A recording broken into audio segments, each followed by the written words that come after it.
देखिए अगर आप यहाँ पर देखें तो मार्केट यहाँ 1 आवर टाइम फ्रेम पे मार्केट अप साइड के लिए मूव कर रही है। अप साइड की मार्केट मूव कर रही है। अगर आप इस मूवमेंट को छोड़ दें, अभी इस मूवमेंट को आप मत देखिए, यहाँ से मार्केट अप साइड के लिए मूव कर रही है। जो अभी ट्रेडर्स का माइंडसेट होगा वो अप साइड के ट्रेड लेने का माइंडसेट होगा यहाँ पर जितने। बट यहाँ पर अगर आप देखें तो यहाँ पर क्या हुआ, ट्रेडर्स वेट कर रहे थे कि अगर इस लेवल को मार्केट ब्रेक करती है तो यहाँ से अप साइड के लिए एक ट्रेड बनेगा, और मैं भी वेट कर रहा था कि अगर इस लेवल को ब्रेक करती है मार्केट तो अप साइड के लिए एक पोजीशन बनेगी। बट यहाँ पर क्या हुआ, मार्केट ने इस लेवल को ब्रेक कर दिया और ब्रेक करने के बाद डाउन साइड के लिए मूव कर गई। अब इसको ब्रेक करते ही जितने लोगों ने ट्रेड लिया होगा अप साइड के लिए उनका एसएल हिट हो गया होगा। अब जो एसएल हिट हुआ है उसके पीछे क्या रीज़न है, इस लेवल को मार्केट ने ब्रेक कर दिया फिर भी हमें ऊपर ट्रेड नहीं लेना, ये क्यों ऐसा है इसको मैं आपको बताता हूँ। अप साइड का ट्रेड हम लोग तब लेते हैं जब मार्केट इसको ब्रेक करे, इस लेवल को ब्रेक करने के बाद मार्केट डाउन है, यहाँ से सपोर्ट लेकर फिर इस लेवल को ब्रेक करे, यहाँ पर अपना ट्रेड बनेगा। अगर इसको ब्रेक करते ही आपने ट्रेड लिया होगा तो आपका एसएल यहाँ पर हिट हो गया होगा। अब यहाँ पर देखिए मैंने जो अपनी पोजीशन बनाई तो डाउन साइड की पोजीशन बनाई थी। मैं बैठा तो था कि अप साइड का ट्रेड मुझे मिलेगा, बट यहाँ पर मेरा तुरंत माइंड सेट चेंज हो गया और मैंने डाउन साइड की पोजीशन बना ली। ऐसा मैंने क्यों किया, इसके पीछे का रीज़न आपको बताता हूँ। देखिए मार्केट ने इस लेवल को ब्रेक किया, ब्रेक करते ही नेक्स्ट कैंडल मार्केट ने इस लेवल के नीचे बना दी। यहाँ पर मार्केट ने लिक्विडिटी ग्रैब करी है। लिक्विडिटी ग्रैब करने के बाद मार्केट ने फिर उसी लेवल के नीचे ट्रेड करना शुरू कर दिया। अब यहाँ से जिनके एसएल यहाँ पर होंगे वो एसएल हिट हो गए होंगे तो मार्केट डाउन साइड मूव करने लगी।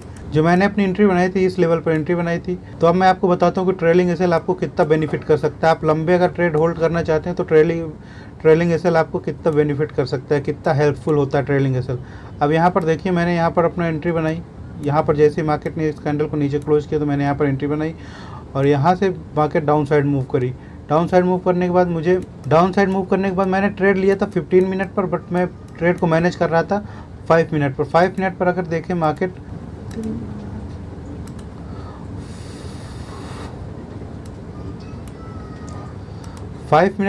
देखें मार्केट यहाँ से अपसाइड मूव हुई और यहाँ से मार्केट डाउन आई। डाउन आने के बाद इसको ब्रेक करना चाहिए, बट यहाँ पर मार्केट यहाँ से अपसाइड मूव करने लगी। इसको ब्रेक कर दिया, इसको ब्रेक करने के बाद फिर डाउन आई और फिर इसको ब्रेक किया।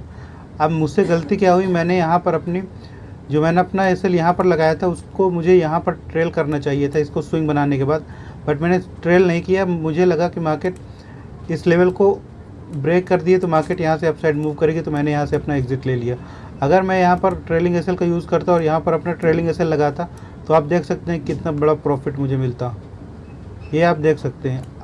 अब जितना हो सके आप ट्रेलिंग एसएल का यूज करें। जितने अगर आपको लंबे ट्रेड होल्ड करने हैं तो आपका ट्रेलिंग एसएल बहुत यूज़फुल होगा।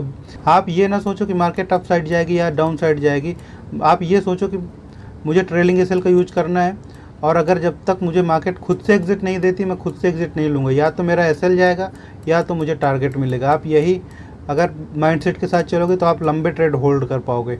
अब यहाँ पर मेरा एसएल था, मुझे क्या करना चाहिए था, यहाँ पर मुझे एसएल लगा देना चाहिए था, बट क्या हुआ कि मैंने इसको यहाँ से अगर इस लेवल को यहाँ पर मार्केट ने ब्रेक किया तो मुझे लगा कि अभी अपसाइड मूव करेगी और मैंने यहाँ पर खुद से एग्जिट ले ली। बट यहाँ ऐसा करना नहीं चाहिए था।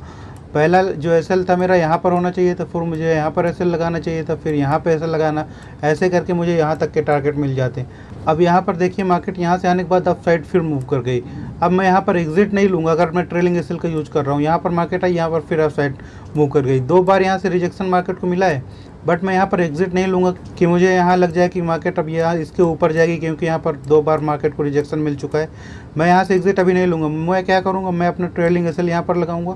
अगर मार्केट इस एसएल को हिट करती है तो मार्केट मुझे एग्जिट कर दे देगी, बट मैं खुद से अपनी एग्जिट नहीं लूँगा।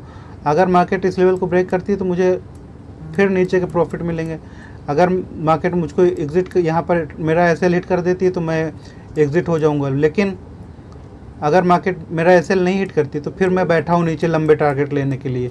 ऐसे ही आप अपना ट्रेलिंग एसएल का यूज करके लंबे ट्रेड होल्ड कर सकते हैं। जब तक आप होल्ड करना नहीं सीखेंगे कैसे आपको होल्ड करना ही, तब तक आप बड़े प्रॉफिट नहीं बना पाएंगे। आप छोटे छोटे प्रॉफिट बनाएंगे और जो चार्ज देने में भी आपका पूरा प्रॉफिट चला जाएगा। तो ऐसा मत करिए, आप बड़े बड़े ट्रेड होल्ड करिए। फ्यूचर में हम लोग ट्रेड करते हैं बिटकॉइन में, तो हमें ये नहीं है कि यहाँ पर हमें होल्ड करने में भी चार्ज देना पड़ता है, डेल्टा थीटा गामा ये सब काउंट होता है, ऐसा कुछ नहीं है। तो यहाँ पर आप कितना भी होल्ड कर सकते हैं, आपको होल्ड करना सीखना होगा। जितना आप पेशेंसली होल्ड करेंगे ट्रेड को, आपको प्रॉफिट उतने बड़े होंगे। आपको मार्केट के देखना है कैसे मार्केट मूव कर रही है, कहाँ से मार्केट चेंज करने वाली है। अब यहाँ आपको खुद से एंट्री नहीं लेनी है, आपको एसएल खुद ही हिट कर देगी अगर मार्केट यहाँ से अपसाइड मूव करेगी। आपको इतना ज़्यादा सोचना नहीं है, बस आपको ट्रेलिंग एसएल स्विंग के ऊपर लगाते रहना, जैसे जैसे मार्केट स्विंग बनाए वैसे वैसे ट्रेलिंग एसएल लगाते रहना, बस यही करना है। तो ट्रेड होल्ड करना सीखिए, पेशेंस डेवलप करिए अपने अंदर। मैं बार बार यही बोलता हूँ आपको। तो आज की वीडियो में इतना ही, चलिए धन्यवाद।